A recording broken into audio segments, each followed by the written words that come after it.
ძალიან საინტერესო თემა გვაქვს. ფრიად. ყოველთვის პრინციპში პოსტალიონი ამით გამოირჩევა, რომ ძალიან საინტერესო თემები გვაქვს. ხო და ესე იგი, რატომ არის მნიშვნელოვანი სახლის დიზაინის შერჩევისას ფენშუის სპეციალისტის რჩევების გათვალისწინება და რა უნდა ვიცოდეთ ფერების შესახებ, მოკლედ ინტერიერის დიზაინერი ლელი შევჩენკო არის ჩვენი სტუმარი და ჩინური მეტაფიზიკის სპეციალისტი ირინე აღაპიშვილი. მე მგონი თქვენ წარდგენას საერთოდ არ გჭირდებათ, ხოლმე მაინც ყოველ შემთხვევაში. ყოველ შემთხვევაში, კი ბატონო, დილამშვიდობის. მადლობა რომ ხართ. ძალიან საინტერესო თემა გვაქვს, ესე იგი ჩვენი სახლი მართლაც რომ ჩვენი ციხესიმაგრეა და ძალიან მნიშვნელოვანი არის როგორ შევარჩევთ ინტერიერს, ფერებს და ასე შემდეგ. ისე რომ თან ჩვენი გემოვნებას დაგმაყოფილდეთ და თან ფენშუის მიხედვით გავაკეთოთ ყველაფერი. აუცილებლად, კი. და თქვენი ესეთი ტანდემიც ძალიან საინტერესო არის. აბა დავიწყოთ. ავღერდე? კი ბატონო, ჯერ თქვენ დაიწყოთ. არა, დღეს დუმილი გვაქვს, ესე იგი. არა, არ მიყვარს მე დუმილი დილამშვიდობის. ახლა მაღლა ცოტა ისე ტონში. აბა რა. თემა მართლა ძალიან საინტერესოა და მიხარია, რომ ბოლო ალბათ 5-6 წელი, რასაც ხედავთ, საკმაოდ პოპულარული ხდება ეს ფენშუის თვალსაზრისით შეფასება, თუნდაც დაგეგმარება, შერჩევა და შემდგომ უკვე დიზაინერებთან ასეთი მჭიდრო მუშაობა. მაგრამ აქ ძალიან საინტერესო მომენტები არის, ვიცი რომ დრო არ გვეყოფა, მე რომ დავიწყებ, არ დავამთავრებ, ასე რომ რამოდენიმე აქცენტი ძალიან მინდა გამოვყო, ასე ვთქვა და თქვენს იმედი მაქვს, ასე ვთქვა. თუ მოასწარით ჩართვა. ანდებში არა, მართლა ძალიან საინტერესო რაღაცა, იმიტომ რომ ყოველ წელს სანამ ვიწყებთ რაღაცას, რა თქმა უნდა, ეს ჩვენი ფენშუის რჩევები კი არა, ანალიზი კეთება, სპეციალური კომპასი, სხვათა შორის დამავიწყდა, ხო? კომპასის გარეშე მოხდით? კი, და სპეციალური პროფესიონალური კომპასი არის ლოპანი, აი ამ ხელა დიდი. ლოპანი დაგჭათქათ. ლოპანის გულისთვის მოგიწვიეთ და ეს რა გამიგეთ? სტორებში ავტვირთავ ხალხნო და მიყურეთ მანდ აუცილებლად და რისი თქმა მინდოდა. არა მარტო ფერების შერჩევის მომენტში ვერთვებით. პირდაპირ კი არა, პირველადი შეხება ჩვენი არის შერჩევის თვითონ ბინის ან სახლის შერჩევის დროს. თუ მიწის ან ნაკვეთის შერჩევის დროს, ასე ვთქვათ, ვერთვებით, მთლად უკეთესი. აბა როგორ უნდა გავაკეთოთ? აი, ესე იგი, სახლის სახურავი როგორ იყოს, ეს რაღაცა გამაგრება, საძინებელი სად იყოს, აი ამ პროექტირების დროს პირველ რიგში თვითონ მიწის ნაკვეთი. თუ არა და ვთქვათ, ნაყიდი გაქვს უკვე და მირეკავ, აუ ირინა, ნაყიდი მაქვს, რაღაცა გამომჩა, ან არ ვიფიქრე, ან არ მეგონა, რომ შეიძლებოდა ფენშუის თვალსაზრისით ეს გამეკეთებინა და უკვე არის მიწა. როგორ რა გავაკეთო და მინდა სახლი. კი ბატონო, ხო იცი რომ მე ვიცი ეგეთი რაღაცები. ეს ფენშუი ჯობი. აი მართლა ერთ დღესაც დაგირეკავ და კი ბატონო, ხო იცი რომ ვიცი ეგეთი რაღაცები, ასე რომ კი ბატონო. ამ შემთხვევაში უკვე ვიწყებთ მიწასთან, ნაკვეთთან მუშაობას და დაგეგმარებას, რაც ხდებარია, იმიტომ რომ ეხლა მართლა ვერ ჩავეტევი, ამ ხელა თემას ვერ ჩავტევი, მაგრამ რისი თქმა მინდა, რომ ეს არის ინდივიდუალური საქმე, ანუ გავდივარ ფიზიკურად, როგორ ხდება, აი მირეკავან, ან წერენ, ან ნუ რა მნიშვნელობა პირველადი კომუნიკაცია, შემდგომ აუცილებლად გავდივარ ეს ჩემი ლოპანი და ასე შემდეგ ჩემი ინსტრუმენტები და მინდა ცოტა დრო რომ სწორი აზომვები ავიღო და უკვე ჩათვალეთ რომ გეოგრაფია, მათემატიკა, ეს მეტაფიზიკა ყველაფერი ერთად არის და უკვე მიდის შერჩევა. მაგრამ აქ თუ გვაქვს საშუალება არა, კი, უბრალოდ მე მინდა რომ ქალბატონი ლელა შევჩენკოთვისაც დარჩეს დრო. თქვენ თუ არ ჩაერთვებთ? აი, თქვენ თემას გავაკეთეთ. მე არ გავჩერდები. არა, უხერხულია უბრალოდ თორე მე კი არაფერი. ეს თემას განვაგრძობ ზუსტად. ნეტა ვცნობოდით რამდენიმე წლის წინ, როცა ვმუშაობდი უჯარმაში, არაჩვეულებრივი ოჯახის პროექტზე, ქეთი ჟვანიას და როკი ტაისონის სახლის დაგეგმარებაზე. აქ ორი პროექტი გავაკეთე. ერთი ძველი სახლის ასე ვთქვათ, რეაბილიტაცია, კონსერვაცია, გადაკეთება და მეორე პროექტი იგეგმებოდა, ნუ ჯერ არ არის აქტუალური, მაგრამ ზუსტად მაგ პრინციპით გავაკეთე. ეს როგორ ბრძანეთ მეორე? ტაისონი ბრძანეთ? ტაისონი, ქეთი ხო, ეს უჯარმიდან არიან ეგენი ხო? ტაისონი. აბა რა, რატო გაიკვირვე? და არ იყო გათვალისწინებული ეს ფენშუის. კი, მე რომ ცნობოდა ქალბატონი, მაშინ ფენშუის პრინციპის მიხედვით დავაგეგმარებდი სახლს, უფრო მარტივად. გამოვიყენე მეც ეს ჩემს ენაზე ვიტყვი კომპასი, ოღონდ ფენშუის კომპასი, ასე ვთქვათ, მხარეები, ჩრდილოეთი, სამხრეთი, აღმოსავლეთი და დაგეგმარების კუთხით იმდენად რთული და საინტერესო პროცესია, რომ სამუშაო კაბინეტი რომელ მხარეს უნდა იყოს, საჯინებელი რომელ მხარეს უნდა იყოს, დაუშვათ სამზარეულო რომელ მხარეს, აბსოლუტურად ყველაფრის გათვლა ხდება და რთულია თანხმედრაში მოიყვანო ფენშუი და დაგეგმარება, არქიტექტურა და ფუნქციონალურობა და თან ეს პრინციპები. მეტნაკლებად იმ დროინდელი გადმოსახედიდან გამომევიდა, მაგრამ ახლა რომ შევხედავდი იმ პროექტს, ბევრ რაღაცა შეცვლით. მე რო შევხედავდი ამ პროექტს, ალბათ ბევრ რაღაცა შეხედავდა, მოიყვანდა ექსკავატორს, დაანგრევდა იმ სახლს და დაიწყებდა თავიდან. თუმცა თვითონ არსებული სახლის რეაბილიტაციის პროექტში მოახერხეთ, რაც იყო გეგმარება, შევინარჩუნოთ ფერები, შევინარჩუნოთ ხუთი სტიქიის პრინციპი. ანუ თქვენ თემაში ჩავეჭრები, მაგრამ ხუთი სტიქიის პრინციპი რას მოიცავს? წყალი, ცეცხლი, ჰაერი, რკინა და მიწა. აი ესენი ყველა გვაქვს. ჩავერთვები თქვენის ნებართვით და მინდა ანამდენი ხანი როგორ შეიკავეთ თავის. ეგ ხო, მაგრამ აქ ვერ შევიკავებ თავს, იმიტომ რომ ორი რაღაცა არის, რასაც უნდა მივაქციოთ ყურადღება, ვიწყებთ თუ უკვე ანალიზის შუა იმაში ვართ პროცესში, ასე ვთქვა თუ ვამთავრებთ.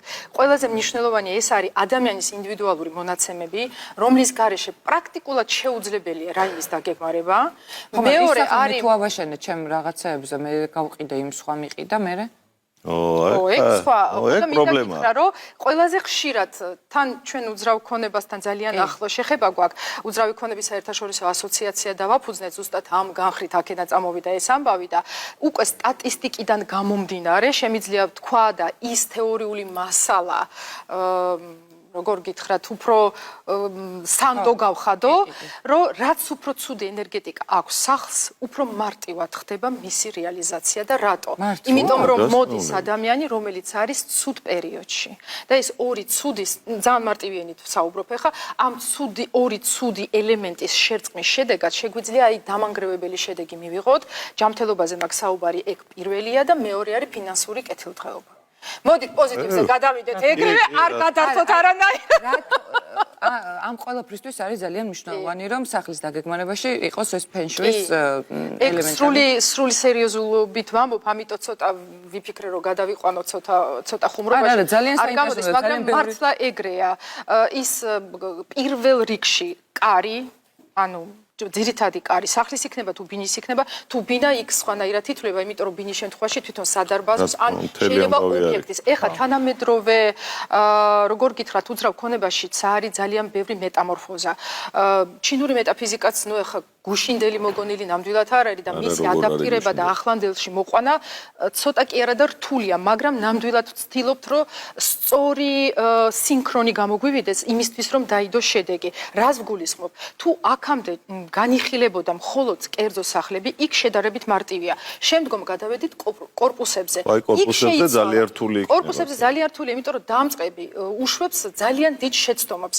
პირველ რიგში თავიდანვე ვერ ხვდება ფასადური გრადუსი, ხა გადავედი მე რაღაცეებში, მაგრამ სწორი გრადუსი საიდან უნდა აიღოს და რომელი მხარე ითვლება მთავარი მხარეთ. მოდი გავამარტივებ რა. თან იქ ხა როგორ უნდა დაგეგმოს, ხა ეს ასე არის გაყოფილი სახლი, ხო დაუშვათ აქეთაც სამზარეულო, იქითაც რაღაცა და საიდკენ მივდივარ ხა დღესდღეობით უკვე იმისი ტენდენცია არის, რომ ცალკე მდგომე კორპუსი კი არა, როგორც ობიექტი ასე იხურება ეს ინფრასტრუქტურა, შიდა ინფრასტრუქტურა იმდენად ენერგეტიკულად დატვირთულია, რომ ამასაც უკვე ძალიან დიდ უპირატესობას ვანიჭებთ იმისთვის, რომ სწორი ანალიზი გავაკეთოთ. ძალიან საინტერესოა. მეტაფიზიკაში გადავიდეთ. ფერებთან დაკავშირებით. ძირითადად აი რა ფერებს ანიჭებენ ხოლმე? ფერებამდე მინდა ერთი ცოტა უტოპიურად შეიძლება ჟღერდეს ღევანდელ პრაგმატულ სამყაროში, მაგრამ მაქვს ესეთი თეორია, ჩემ სტუდენტებთანაც, ასისტენტებთანაც გამიჟღერებია, დამკვეთებით გრძნობენ ამას. თუ ადამიანი არ დავინახე, არ აქვს მნიშვნელობა ეს ორგანიზაცია იქნება თუ კერძო სექტორი. თუ ის ადამიანი პიროვნება არ დავინახე ვისთვისაც ვაკეთებს სივრცეს, მე ის პროექტი არ გამომდის. გამორიცხული, ანუ ერთგვარი პორტრეტი უნდა იყოს, საცხოვრებელი სივრცე იქნება თუ სამუშაო, მისი უნდა იყოს. მას არის ადამიანები, რომ აი მოგანდობენ, რომ არაფერს არ გეუბნებით და აბა გამიგეს. არის ეგეთი შემთხვევები არის, რაც უფრო მაღალი კულტურა აქვს ადამიანს. პარადოქსია, მაგრამ ასეა, რაც უფრო განათლებულია და მაღალი კულტურა აქვს, მით მეტად ესმის, რომ ქართული ფრაზა გვაქვს პური მეპურამ უნდა გამოაცხოს და ეს ამას იაზრებს და მოგენდობ და რა თქმა უნდა ორმაგი პასუხისმგებლობაა რომ გენდობა და უნდა გაუმართლო თან ხო მაგრამ ფერების ხედავთ აი არის მე მაგალითად ძალიან ვითრგუნები აი სახლში თუ ჭარბობს წითელი ფერი ძალიან აი აქ მივდივარ ფსიქოტიპამდე ძალიან ცუდად ხვდები და აი მსგავსი რაღაც რო დამახვეთ დროს კი მე შეიძლება გავითვალისწინო და გენდოთ მაგრამ აი თქვენ მოგწონთ წითელი ფერი და დამახვეთ რომ წითელი გავგიჟდეთ არა ეგ არის პროფესიონალიზმი აი თქვენ თუ დაგინახეთ, გაგიცანით, ვაწარმოებ ინტერვიუს, ვეცნობ თქვენს ინტერესებს, გაინტერესებთ, როგორია თქვენი დასვენება, მაგალითად დასასვენებელი სივრცე სახლში. ყველას გვესმის სხვადასხვაგვარად. ვიღაცისთვის დასვენება არის ტელევიზორთან საღამოობით ოჯახთან ერთად შეკრება. ვიღაცისთვის არის წიგნის საკითხვა, ანუ ინდივიდუალურია. მე მქონია შემთხვევა, არაჩვეულებრივ ოჯახის პროექტზე მუშაობ, მიმდინარე პროექტია. იმდენად მნიშვნელოვანია მათთვის ოჯახის შინაური ძაღლი, რომ ცალკე მოწყობილობა გვაქვს, რომ მოაწესრიგონ ძაღლი. ანუ ავეჯის გვაქვს გათვალისწინებული, რომ ქსოვილი არ იყოს ისეთი, რომ დახიოს, ვთქვათ, აი ესეთი ნიუანსები. მქონია შემთხვევა, როდესაც იმდენად რელიგიური ოჯახია, რომ სალოცავი კუთხე აქვს. ან პირიქით, მქონია შემთხვევა, როდესაც ნუდისტურ ფილოსოფიას მისდევს და უნდა რომ სააბაზანო სივრცე ჰქონდეს ღია ბუნებასთან, ანუ გახსნილი ფანჯარა. აქედან გამომდინარე, ბინოკლით იდგება მეზობელი? არა, ფოტოშორის ხო ეს მაგალითისთვის მაქვს უბრალოდ მოყვანილი უტრირებისთვის, მაგრამ ანუ მისი აღნიშნვა მინდა რომ ყველაფერი შეიძლება შეგხვდეს. ერთი უკიდურესობაც მეორეს და დიზაინერს ჩვენ პროფესიაში უნდა ჰქონდეს მაღალი მიმღებლობა, პირველი ეს რომ არ უნდა ჰქონდეს გაყურება ვთქვათ და ხედავდეთ პიროვნულად. მაგრამ აი ახლა იგივე კითხვა რაც თაკომ ნუ არიან ადამიანები, ფირმები არის, რომლებიც აშენებენ გასაყიდად სახლებს, ხო?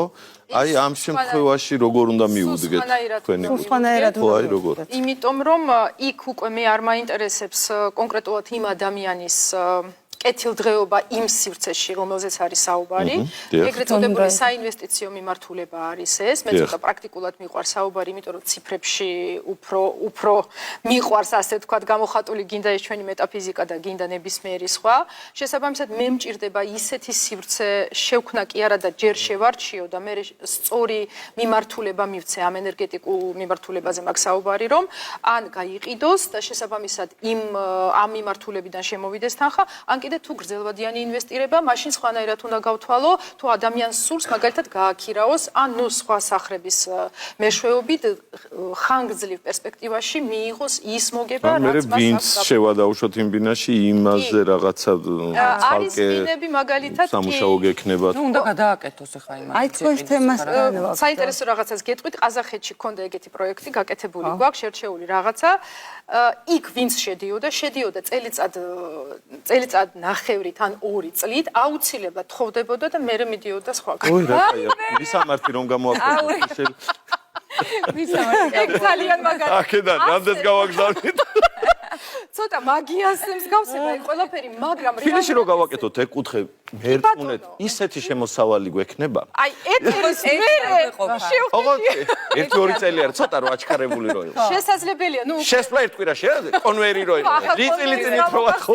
მაგრამ ასევე მინდა ფერებს შევეხო, აი კიდე 2 სიტყვას ვიტყვი და გავჩუმდები. კი და ზუსტად დროც ამოიწურება.